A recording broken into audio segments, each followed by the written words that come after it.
16장 5절에서 12절까지 같이 한 목소리를 읽으시겠습니다. 시작. 제자들이 건너편으로 갈새 떡 가져가기를 잊었더니 예수께서 이르시되 삼가 바리새인과 사두개인들의 누룩을 주의하라 하시니 제자들이 서로 논의하여 이르되 우리가 떡을 가져오지 아니하였도다 하거늘 예수께서 아시고 이르시되 믿음이 작은 자들아 어찌 떡이 없으므로 서로 논의하느냐 너희가 아직도 깨닫지 못하느냐 떡 5개로 5,000명을 먹이고 주운 것이 몇 바구니며 떡 7개로 4,000명을 먹이고 주운 것이 몇 광줄이었는지를 기억하지 못하느냐 어찌 내 말한 것이 떡에 관함이 아닌 줄을 깨닫지 못하느냐 오직 바리새인과 사두개인들의 누룩을 주의하라 하시니 그제서야 제자들이 떡의 누룩이 아니요 바리새인과 사두개인들의 교훈을 삼가라고 말씀하신 줄을 깨달으니라. 아멘.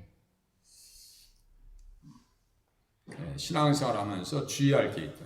조심하고 주의하고 또 경계해야 될 것이 있다. 바리새인과 사두개인들의 누룩을 주의하라 하신 말씀에 대한 제자들의 반응.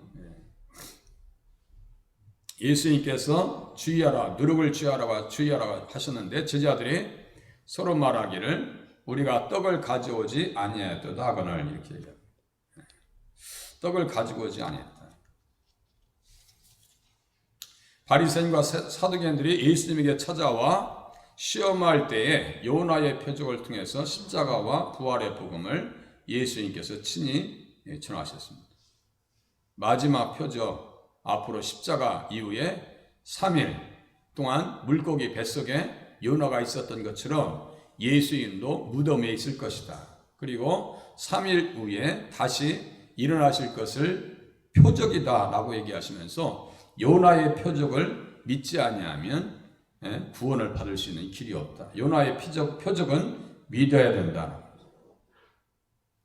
바리새인들과 사두개인들은 자기들이 율법을 지켜서 구원받는 줄 착각했다고 했죠. 그래서 율법의 의가 있고 믿음의 의가 있는데 다시 말씀드립니다. 하나님께서 우리에게 믿음을 선물 주셔서 예수님의 의를 우리에게 또한 선물 주셨어요. 그래서 그것을 전가다, 의의 전가다 그래요. 전가라는 건 뭐예요? 우리가 젓가락 가지고 집에 가서 시험하시면 돼요. 이해가 안 되시면은 가스레인지를 켜셔가지고 젓가락 대고 한 30분만 가지고 있어요. 그럼 이제 손이 이제 난리 나겠죠? 절대로 못 잡고 있어요. 이게 전가입니다. 이게 전도라고, 열 전도라고 하는데 우리가 예수를 믿으면 예수님의 의가 우리에게 그대로 전달된다고요. 그래서 그 믿음을 하나님께서 의로 여기셨다라고 하는 거예요. 믿음을 가지고 의인되는 것이지 사람이 율법을 지켜서 의인되는 게 아니에요. 이걸 잘 이해하셔야 돼요. 아브라함도 자손에 대한 말씀을 듣고 하나님께서 의로 여기셨다라고 창세기 15장에 말씀하죠. 한번 보세요. 창세기 15장 한번 펴보겠습니다. 그러니까 이런 부분들을 잘 이해하셔야 돼요. 창세기 15장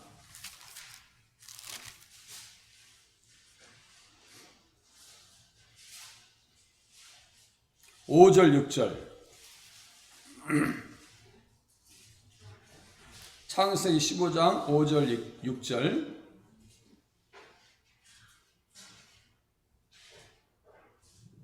이것을 잘 이해하셔야 신앙생활 잘하고 겸손해질 수 있어요. 그렇지 않으면 겸손할 길이 없어요. 내가 자신이 의로운데 뭐 사도 바울이 그랬잖아요. 율법에 의로 흠이 없을 때는 막 기독교인들 다 죽입니다. 예수를 모독하게 하는 말을 해요. 그런데 그러다 보니까 예수 믿고 나니까 자기가 죄인 중에 괴수라고 하잖아요. 요 차이입니다. 이게 얼마나 큰 차이인지 몰라요. 자, 창세기 15장 5절 6절 같이 읽으시겠습니다. 시작. 그를 이끌고 밖으로 나가 이르시되 하늘을 우러러 무뼈를 쓸 수 있나 보라. 또 그에게 이르시되 내 자손이 이와 같으리라. 아브라함이 여호와를 믿으니 여호와께서 이를 그의 의로 여기시고. 여기 써있죠. 믿었는데 이를 그의 의로 여기셨다. 그리고 여기서 앞에 보니까 내 자손이 이와 같으리라고 하는 것은 그리스도 안에 있는 자손들을 얘기합니다. 그리스도 안에 있는 백성들을 얘기해요. 이 자손에 대해서 궁극적으로 이 자손은 누굴 얘기한다고 했어요? 예수님 얘기한다고 했죠. 제가 보세요. 저도 똑같이 저도 아들 낳았어요. 우리 정집사님께서도 아들 낳으셨잖아요. 근데 제가 다 우리 권사님도 다 아들 낳으셨단 말이에요. 저도 이제 병원 갔는데 연세병원인가 우리 산부인과 병원 갔어요. 우리 집사람한테 의사 선생님이 태중에 아들을 임신하셨습니다. 그럼 제가 의사 선생님 말을 믿으면 제가 의로워지나요? 그렇게 될 수 있어요, 없어요? 지금 하나님께서 자손을 얘기하시는, 아들 얘기하시는 거예요. 자손 얘기하시는데 보세요. 이거 차원이 다른 얘기예요. 잘 보세요.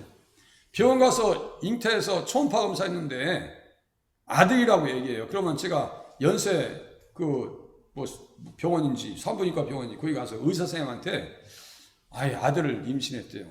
그러면 제가 그걸 믿으면 제가 의로워지냐고요. 돼요, 안 돼요?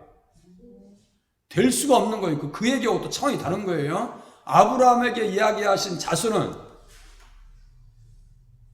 아브라함과 다윗의 자손 예수 그리스도의 세계라. 마태복음 1장 1절과 지금 이 말씀이 이렇게 연결돼요. 자, 이게 이렇게 연결되어 있어요. 그런데 이 연결되는 과정 속에서 수많은 도전이 있어요. 수많은 도전과 역사 속에서 대적자들이 있었고, 또 아브라함의 사라를 취하려고 했던 그 이방인 왕들이 있죠. 바로 왕뿐만 아니라 아비멜렉 블레셋 왕들이 그 여인을 취하려고 한단 말이에요. 그때마다 하나님께서 간섭하신단 말이죠. 그 방에 아브라함과 다윗의 자손 예수 그리스도의 세계라. 그 자손은 누구와 연결되는 거예요? 예수님과 이렇게 연결되는 거예요. 직선으로 생각해 보시죠. 이렇게 기차로 보면 서울에서 부산까지 가요. 그러면 기차가 쭉 가는 길에 KTX 가는 길에 그 굴도 있고 다리도 있을 거 아니에요. 만약에 그걸 잘라놨다 이거예요. 그럼 대형 사고 나죠. 그것만 해도 대형 사고 나요. 자 보세요. 아브라함부터 예수님께서 오시는 과정 속에서 수많은 역사적 과정이 있죠. 수많은 과정이 있어요. 일들이 있고 사람들이 나타나고 제도도 있습니다. 이 모든 것들 속에서 하나님이 간섭하시고 주장하지 않으셨더라면 이것은 딱 끊어지는 거예요. 끊어지는 거예요. 자, 아브라함에게 지금 자손을 얘기하고 아브라함이 믿었어요. 그래서 의로워졌다는 것은 결국은 누굴 믿은 거예요? 예수 믿은 거예요. 이삭을 믿은 게 아니에요. 예수님을 믿은 거라고요. 아직도 이해가 안 되시는가 보네. 너로 말미암아 모든 민족이 복을 받을 것이다. 그건 좀 이해되셨죠? 모든 민족이 복을 받을 것이다. 우리가 그 복을 받았기 때문에 지금 예배의 자리에 있고 하나님을 사모하면서 천국을 소망하면서 가는 거 아니에요?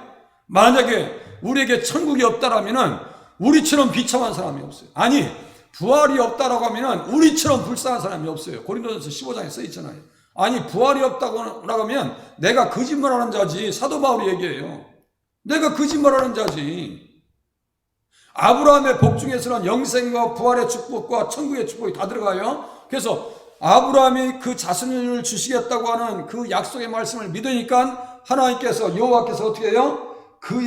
아브라함이 여호와를 믿으니 여호와께서 이를 그의 의로 여기셨다고 하는 것은 예수님 안에 있는 의를 말하는 겁니다. 그래서 다시 믿음, 구원, 의, 성령이 다 선물입니다. 이것을 이해할 수 있어야 구약이 아주 자연스럽게 이해된단 말이에요. 다시요. 자, KTX가 서울에서 부산까지 다 연결됐는데 한가운데가 딱 끊어져. 그러면 그 답이 없죠. 그 끊으려고 했던 사람들이 누구냐면 바로 왕이고 에서고 또 누구야? 사울이고 이런 사람들이 다 이게 구원 역사의 대적자들이란 말이에요. 성경을 그렇게 보지 않냐면요, 성경이 우리에게 줄 수 있는 게 별로 없어요. 모든 것이 예수님에 대한 이야기인데, 그래서 아브라함을 하나님께서 예수님 모시는 그 과정 속에서, 역사 속에서 아브라함을 도구로 쓰신 거예요. 오늘 우리가 이 교회를 세우는 데 있어서 우리 성도 한 사람 한 사람을 주님께서 사용하시고 쓰시고 있다는 사실을 깨달으시길 바랍니다. 그것에 대한 감사, 그것에 대한 믿음. 새벽에 오셔서 기도하시고 예배의 자리를 지키는 것은요, 협력하는 거예요. 아론과 훌과 같이 모세가 아말렉과의 전쟁 속에서 둘이 양쪽에서 손을 붙잡고 기도하니까 승리했어요. 우리 기도의 자리, 예배의 자리, 협력하는 자리, 교회를 위해서 기도하는 그 자리는 아론과 헐과 같이 협력하는 자리란 말이에요. 그런데 아말렉은 어떻게 했어요? 아말렉은 이스라엘 백성들이 광야를 지나서 가나안 땅에 들어가는 데 있어서 딱 대적자로 나타나죠. 다시요, 서울에서 부산까지 가는 열차에 한 다리를 딱 잘라놔요. 그러면 대형 사고 납니다. 대형 사고 나요. 그것을 잊게 하시기 위해서 누가 옆에서 쓰임받았다고요? 모세와 아론이 아론과 훌이 모세의 손을 잡고 양쪽에서 기도하니까 승리하게 하셨더라고요. 그러니까 하나님께서 어떻게 여호와 니시의 축복, 승리의 축복을 허락하셨을 뿐만 아니라 하나님께서 아말렉과 대대로 싸우시겠다고 말씀하셨고, 그 말씀에 근거해서 사울에게 아말렉을 전멸시키라고 하나님께서 말씀하십니다. 왜? 예수님 오시는 그 길에, 구원 역사의 그 과정, 그 길 속에서 누가 대적했기 때문에요? 아말렉이 대적했기 때문에. 이것은요, 용서받지 못할 죄입니다. 용서받지 못할 죄라고요. 그런데 살려줬어요. 그러니까 사울을 하나님께서 어떻게 하세요? 왕 세운 것을 후회하시고 버리신다고 해요. 순종이 제사보다 낫다라고 하시는 말씀이 바로 그 뜻입니다. 그러니까요, 그림을 어디에서 보셔야 되냐면 예수님 안에서 크게 보셔야 돼요.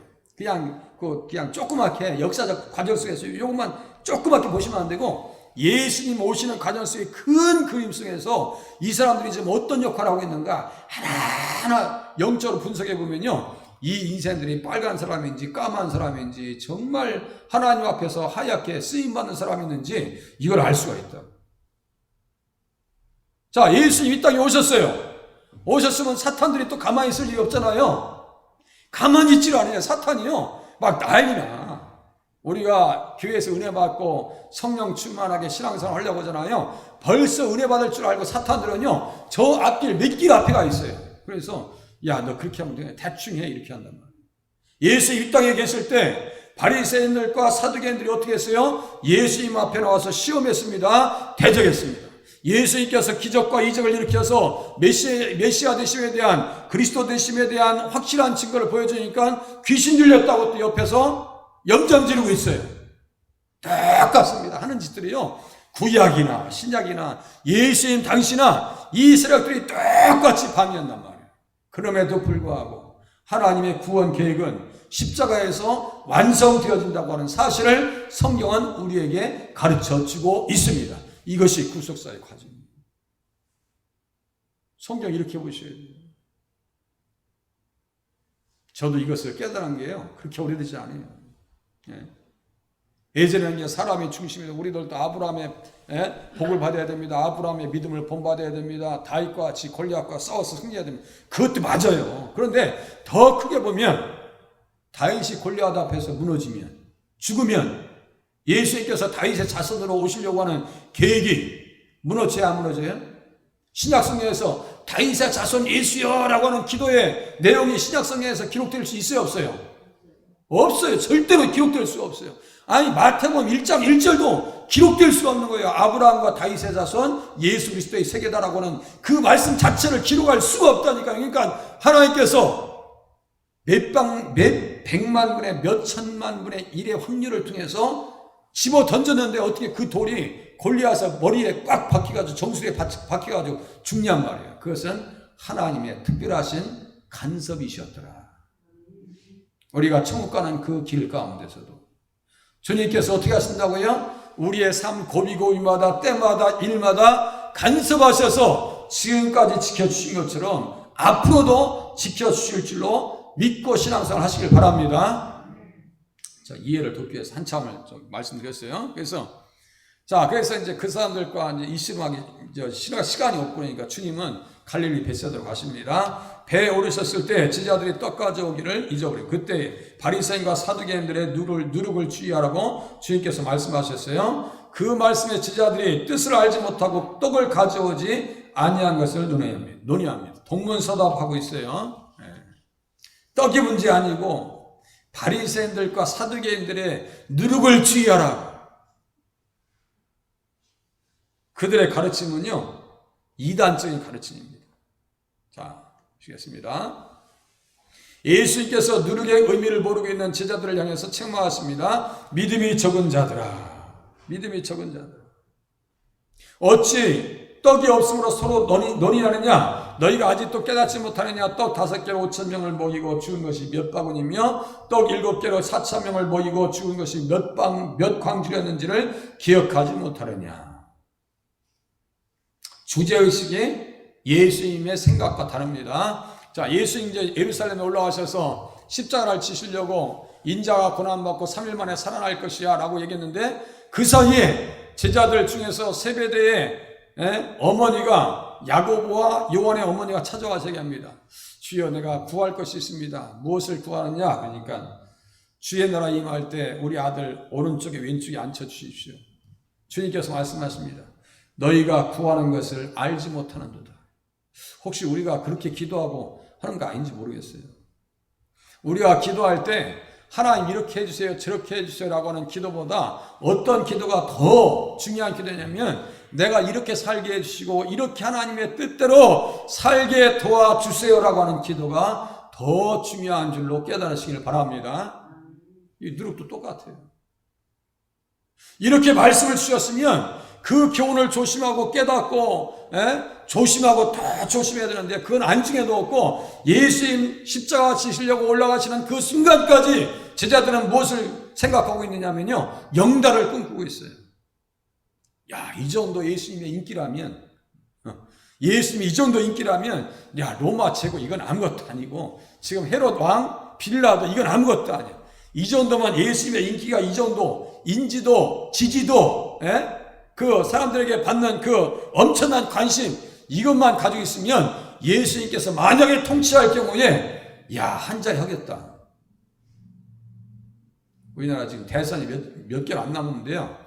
우리 여당의 대표 이재명, 또 야당의 대표 윤석열 주변에 많은 사람들이 꿈꿀 거예요. 혹시나 저분이 대통령 되면 내가 또 한 자리 하지 않겠는가라고 헌신하지 않겠어요?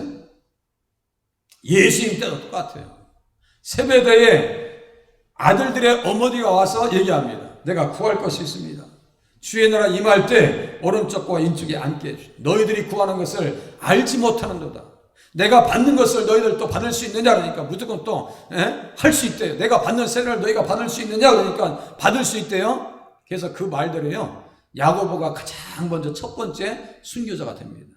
사도행전 12장에서 주의 나라에서 오른쪽 왼쪽 그게 아니고 어떤 영광의 자리를 가냐면 순교자의 자리에 갑니다. 그러면 야고보가 순교 당했어요. 자, 예수님 영접하고 따라가고 십자가 현장, 그때 연약해서 도망갔었지만 예수님 돌아가시고 50일 이후에 성령 받습니다. 예수님 증거하다가 야고보가 순교자가 돼요. 그러면 야고보가 죽는 그 순간에, 이야, 내가 예수 따라서 이러한 팔자가 될 줄 알고 이렇게 비참하게 끝날 줄 알았더라면 내가 예수 잘못 믿었지. 내가 믿은 게 후회야 라고 하고 죽었을까요? 아니면 너무너무 하나님 예수님을 위해서 내가 생명 버릴 수 있어서, 순교할 수 있어서 너무너무 축복받았습니다, 감사합니다 라고 하고 죽었을까요? 전자일까요? 후자일까요? 후자요. 내가 예수 믿어서 주님 앞에 구했던 것, 주님의 나라 임할 때 좌편에 우편에 앉게 해달라고 우리 어머니가 말씀하셨고 우리들도 간구했는데, 내가 이 마지막 이렇게 험한 꼴을 당하고 죽다니라고 서럽고, 그냥 한이 맺혀서 죽은 것이 아니고 누구처럼, 스데반처럼 하나님 앞에 영광 돌리면서 간 줄로 깨달으시길 바랍니다. 우리들도 그러한 신앙의 연주가 깊으면 깊을수록 어떠한 기쁨이 있어야 돼요? 하나님 앞에 희생하고 헌신하고 충성할 수 있는 것에 대한 감사한 모습으로 신앙생활 하실 수 있기를 바랍니다. 그게 정말 아름다운 신앙이라고. 그런데요, 그렇게 하려고 하는 사람들이 몇 명이 안 되니까 교회가 힘든 거예요. 그렇게 헌신하려고 하는 사람들이 많지 않다 보니까 교회 신앙생활이 힘든 겁니다. 니고데모도 그랬다 했죠. 답답하신 예수님께서 믿음의 효과가 없다는 뜻으로 믿음이 적은 자들이라고 책망하십니다. 아브라함도 한때는요, 믿음이 적었어요. 믿음이 적어져가지고 어떻게 하려고 그랬냐면 자손에 대한 약속을 계속 하셨어요. 자손에 대한 믿음을 가지고 의롭게 되기도 합니다. 그런데 이제 하갈이 문제예요. 하나님께서, 여호와께서 출생하지 못하게 하는데 하나님께서 우리에게 약속하지 않으시는데 허락하지 아니하셨으니 원하건대 내 여종에게 들어가라. 그러니까 또 남자는 속이 없어. 그러니까 아브라함이 분별하지 못하고 하갈과 합방해요. 그래서 낳은 자식의 이름이 뭐예요? 이스마엘. 지금 중동에 이슬람은 이스마엘의 종교입니다. 아시겠어요? 한 번의 실수로, 한 번의 이 판단 미스로 중동에 수 없는 사람들이 사탄의 자식으로 들어가 있는 거 아니에요? 7억 8억이래요. 이번에 아프가니스탄에서 탈출한 여성들 있죠? 3분의 2가 다 임신한 채로 왔대. 그 상황에서도 다 임신해서 들어온 거야. 유럽 쪽으로. 그러면 그 자손들이 다 어떠한 신앙을 갖겠어요? 안 봐도 뻔하죠? 이 사람들은요, 자식 낳는 건 아주 대단히 잘났습니다. 출산율이 대단해요. 그러니 유럽의 이슬람 인구가 말이죠, 5천만이 넘는다는 거예요, 지금. 프랑스의 이슬람 인구가 몇 명인지 아십니까? 600만, 700만. 그러니 프랑스가 잊을만 하면 테러리스트에 의해서 학생이 말이죠, 선생님이 이슬람이 잘못했다 보니까 그냥 목을 잘라버렸어요. 이게 한 번의 실수로, 한 번 믿음이 약화돼서 조금을 정신을 잃어버리니까 하갈과 합방함을 통해서 이스마엘이 났습니다. 그렇게 하고 그걸로 끝나질 않아요. 아브라함이 믿음이 적어진 연고로 창세기 16장에서 그때가 몇 살이냐면요, 86세였어요. 86세. 그리고 16장에서 17장 넘어갈 때 그 17장 지금 창세기 펴놨죠? 펴보세요. 창세기 16장 펴는데 봐보세요. 이런 것들을요, 잘 봐보세요. 우리가 그냥 넘어가기 쉬운 부분이거든요. 그러니까 믿음의 실수로 어떤 현상들이 나타나는지 보세요.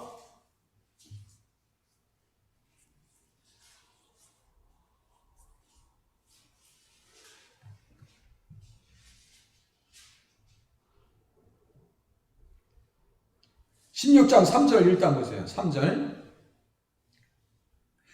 아브라함의 아내 사레가 그 여종 애굽 사람 하갈을 데려다가 그 남편 아브라함에게 첩으로 준 때는 아브라함이 가나안 땅에 거주한 지 10년 후였더라. 그러니까 말이죠, 75세에 부름받아서 85세에 지금 합방하고 몇 세에 났냐면요, 16장 맨 끝에 보세요. 맨 끝에 1년 지났으니까 16절 같이 읽겠습니다. 시작. 하갈이 아브라함에게 이스마엘을 낳을 때는 아브라함이 86세였더라. 그렇죠? 86세. 그렇게 하고 17절 보세요. 1절 같이 읽겠습니다. 시작. 아브라함이 99세에 때에 여호와께서 아브라함에게 나타나서 그에게 이르시되 나는 전능한 하나님이라 너는 내 앞에서 행하여 완전하라. 99세죠? 99세, 86세. 그러니까 몇 년 만에 예수님 만났어요? 몇 년 만에 하나님 만나고 있는 거예요, 지금. 15장하고 16장하고 17장의 그 차이가 몇 년 차이예요, 지금? 86하고 99 빼보시라니까 몇 년이에요? 13년 동안 아무런 특별한 저희가 없어요. 만남이 없어요. 그래서 신학자들은 교제가 단절됐다 이런 표현까지 합니다. 제 가운데 들어가면, 작은 누룩에 사로잡히면 이렇게 영적으로 곤고한 삶을 살더라 이거예요. 그 사이에 그렇게 순종했던 사라가 아브라함에게 맛있는 거 해줬겠어요? 안 해줬겠어요? 하가고 아브라함하고 이제 이스마엘 쳐다봤을 때, 그러니까 아브라함은 속으로 이스마엘 이뻤겠어요? 안 이뻤겠어요? 아들 자식 이쁜데, 저도 손주 보면 이쁜데, 동영상만 와도 이쁜데요? 그런데 사라가 그 13년 동안은 완전히, 이게 사라는 말이죠, 감당이 안 되는 시간이에요. 감당이 안 되는 시간. 그런데 또 아브라함은 속도 없이 하갈이랑 같이 있으면서 이스마엘 쳐다보면서 막 그 이스마엘이 자랄 때 그냥 웃고 말이죠. 서로가 그 화기애애했을 거 아니야. 그러면 사라는 어떻게 되는 거예요? 생각해 보시다. 적은 누룩이 그죠? 인간적인 방법으로 했던 것이, 인간적인 방법으로 하려고 했던 것이 집안에 고통이 찾아오더라 이거예요. 맞아요, 틀려요? 아니, 그냥 기본적으로 생각해 보시자니까요. 기본적으로. 네? 또 보세요. 믿음이 적으니까 마태복음 6장 30절 걱정이 들어오고요.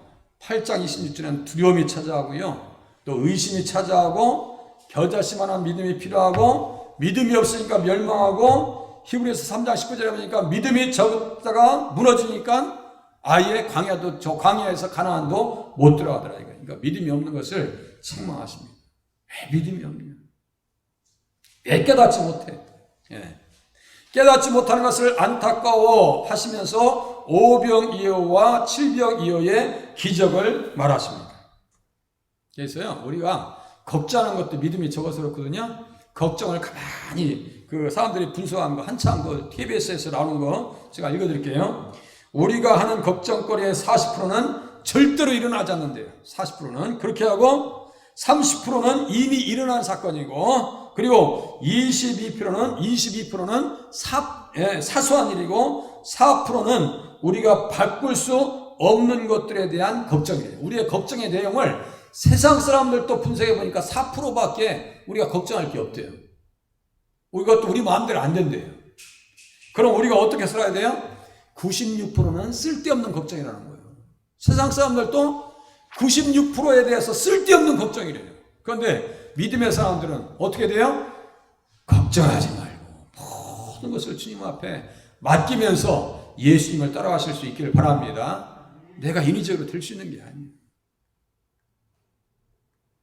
제자들은 믿음이 없어서 걱정하고 지금 떡이 없다고 지금 걱정하고 있잖아요.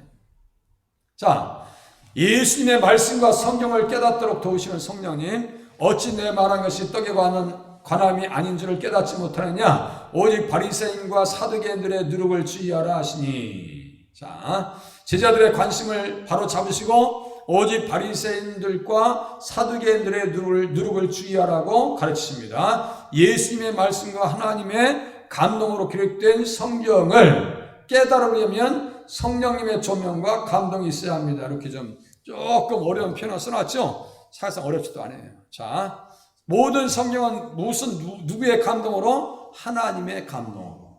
하나님의 감동이라는 것은 성령의 감동과 같습니다. 성령의 감동, 하나님의 감동하심을 받은 사람들이 하나님께 받아 말한 것입니다. 그러니까 예수 믿으시면 우리 안에 누가 오셔요? 성령님께서 오십니다. 성령님께서 오셔서 성령님께서 어떻게 역할을 하시느냐?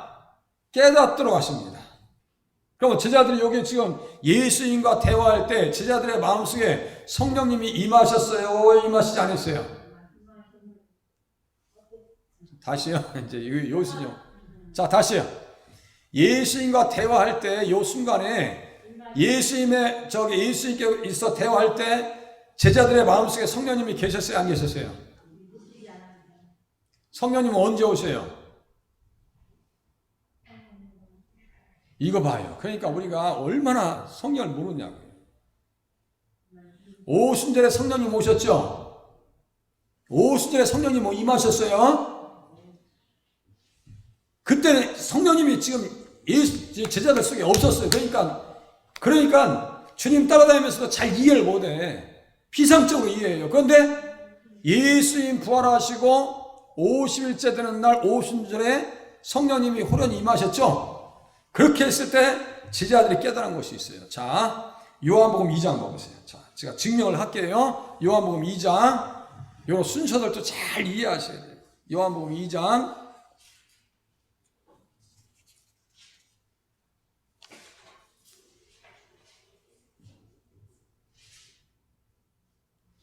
(22절)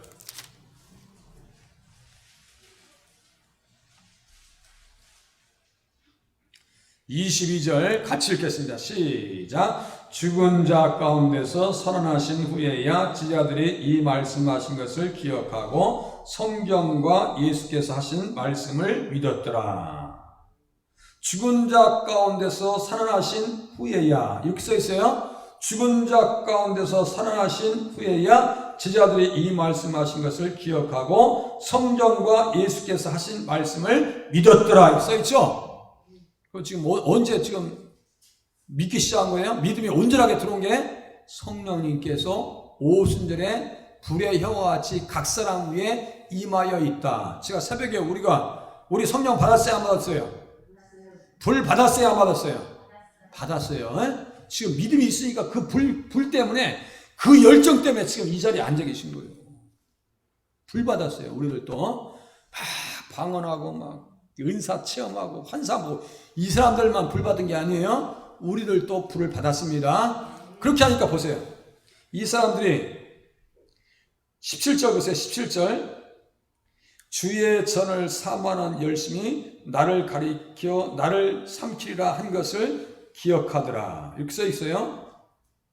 이 성전을 헐라 내가 사흘 동안에 일으키리라. 이 말씀들 주의 전을 사모하는 열심히 나를 삼키리라 한 것을 기억하더라. 지금 이 말씀이 무슨 말씀이냐면요. 제자들이 오순절에 성령 받고 성령 충만하고 하나님의 영에 감동된 성경책을 제자들이 성령 받고 난 이후에 썼죠. 그 당시에 쓴 게 아니에요. 예수님께서 부활하시고 승천하시고 요한복음 같은 경우는요. 예수님 부활하시고 승천하신 이후에 그 한 60-70년 뒤에 씁니다. 이게 가장 늦게 쓴 거예요. 사복음서 중에서 요한복음은 가장 늦게 쓴 성경책이에요. 이게. 그러니까 보세요.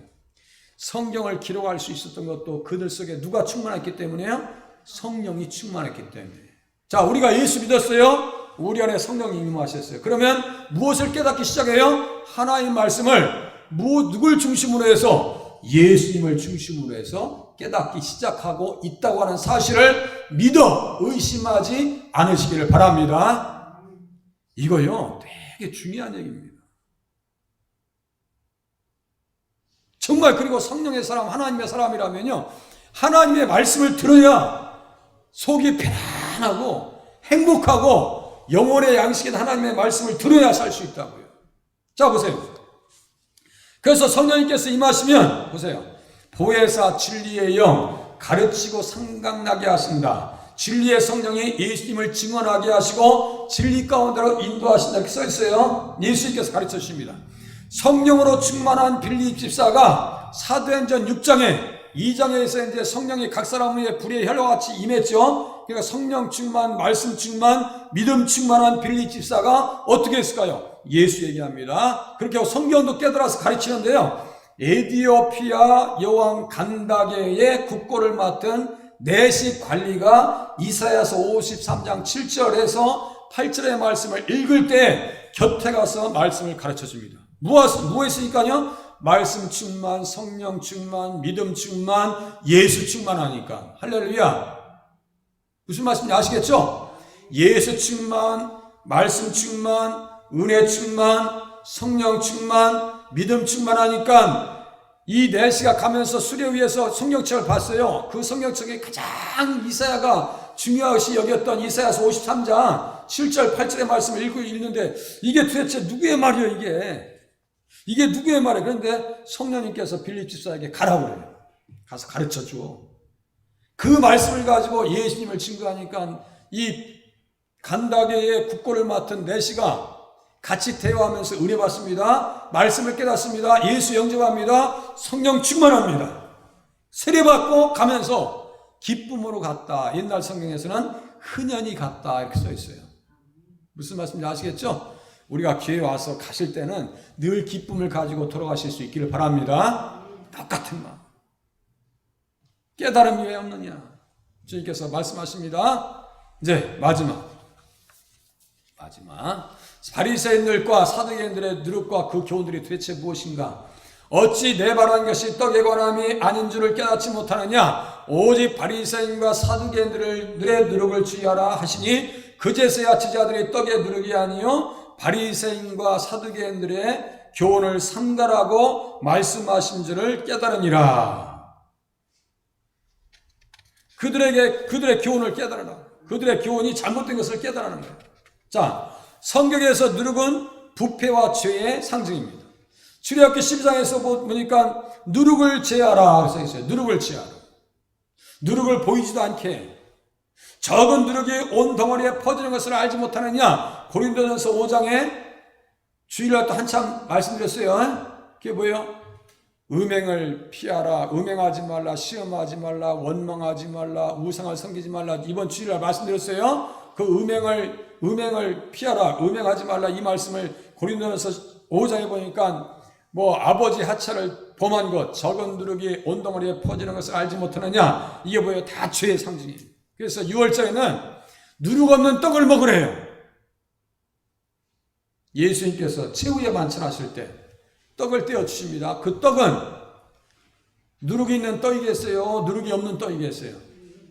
누룩이 없는 떡입니다. 이것은 내 몸이니 너희가 받아서 먹어라. 말씀하셨어요? 자, 그러면 그 떡을 먹는다는 것은 6월절에 누룩이 없는 떡을 이스라엘 백성들이 먹는다는 것은 누구와 하나 된다는 거예요? 예수님과 하나 된다는 겁니다. 아시겠죠?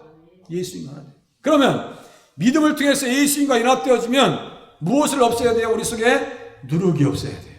그런데 이놈의 누룩이 조그만 환경만 되면 확 퍼져버립니다.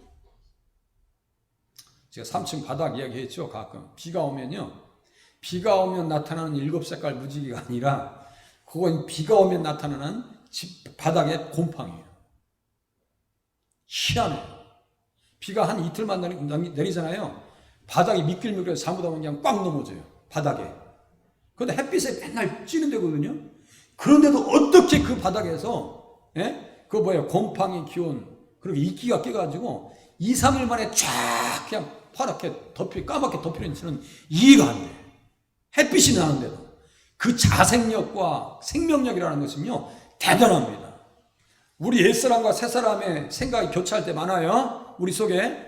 그러면요, 조금만 말씀 안 듣고 신앙생활 제대로 안 하고 기도생활 안 하잖아요. 우리 속에 옛사람의 기질이 강력하게 나타나서요, 이게 나를 힘들게 한다. 그런 것 같아요? 그렇지 않은 것 같아요? 그런 것 같아요? 안 그런 것 같아요? 그런 것 같아요. 그런 것 같은 게 아니라 그렇습니다. 저도 그래요. 조금만 나타나고 말씀을 놓고 있잖아요. 그냥 인간적인 생각이 확 들어와서 나를 힘들게 합니다. 그러니까 그냥 설교 준비하면서도 그냥 계속 성경책 틀어놓는 거야. 성경 음성 파일을 계속 틀어. 그러면 딴 생각이 들을 정신도 없어. 계속 성경 틀어놔요. 아, 그러면 뭐 영어 성경 틀어놓든가 계속 틀어놔요. 그러니까 뭐 딴 생각할 정신도 없어. 예. 그렇게 신앙생활 하지 않으면요, 우리의 속사람이 변화받을 일이 없더라고요. 자, 또 이 누룩은 뭐냐면 이단의 상징입니다. 바리새인들과 사두개인들의 누룩. 바리새인들의 교훈이라고 하는 것은 장로들의 전통, 사람의 계명. 대표적인 뭐예요? 하나님에게 드렸으면 부모님을 공경하지 않아도 돼. 이런 거. 그거예요. 그게 누룩입니다. 또 율법주의. 사두개인들의 교훈은 뭘까요? 이 사람들은 무엇을 가지고 신앙생활을 했느냐면요, 부활도 없고 영도 없고 천사도 없대. 그게 이단이에요. 그걸 조심하라고요. 또 헤롯의 누룩도 주의하래요. 헤롯은 뭐예요? 끝까지 예수님을 대적하고 예수님 태어나셨을 때 2살 이하 있는 아이들을 다 죽입니다. 그렇게 하고 예수님을 대적해서 시험하고 그 자자손손들까지 어떻게 했어요? 사도 야고보도 죽였다 했잖아요. 순교자를 만든다. 이 누룩을 주의하라. 헤롯을 왕으로 인정하는 당원들 중 대부분이 사두개인들이었습니다. 이들은 부활도 천사도 영도 없다고 하는 이단 세력들을 말합니다. 지금도요, 계속해서 이단들은 우리 주변에 있습니다. 그러니까 조심하시고 말씀을 보시면서 예수님께서 무엇을 주의하라고요? 사두개인과 바리새인들, 헤롯의 누룩, 죄, 이단의 사상을 조심해서 하나님의 말씀으로 잘 길워지실 수 있기를 바랍니다. 기도하세요.